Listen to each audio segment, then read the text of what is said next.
లేదు, వాళ్ళని చట్టప్రకారమే చేద్దామని చెప్పి చట్టప్రకారమే చేపిస్తున్నారు.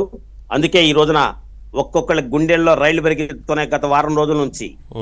ప్రతివాడు కూడా అందుకే చూశారు కదా, శ్రీరెడ్డి అనే ఆమె చూడండి ఏ విధంగా పోస్టులు పెడుతుందో.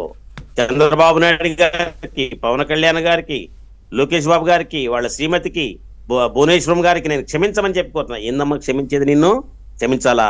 నిన్ను కన్న తల్లిదండ్రులు కూడా క్షమించరమ్మా తల్లి.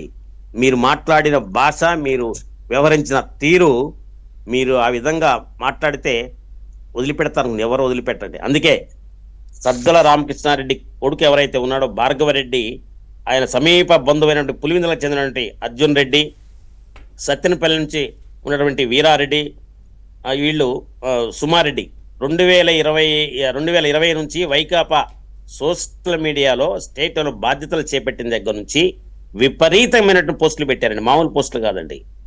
టీవీ యాంకర్ల మీద, అదేవిధంగా యూట్యూబ్ ఛానల్స్ ప్రత్యేకంగా దాదాపుగా ఒక 40 యూట్యూబ్ ఛానల్స్ నమోదైంది. వారి మీద కూడా కేసు నమోదైంది కదా.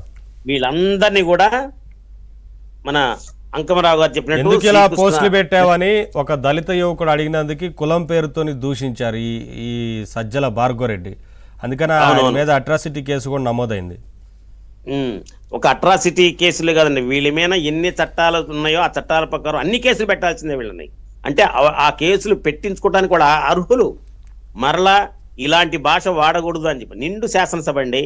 ఒక 2019కి ముందు అసెంబ్లీ చూడండి, 2019 తర్వాత అసెంబ్లీ 5 సంవత్సరాల్లో నిజంగా ఏమి జరిగిందో చూస్తే ఎవరండి? ఒక మహిళలండి, మహిళలు బూతులండి, మామూలు బూతులు కాదండి.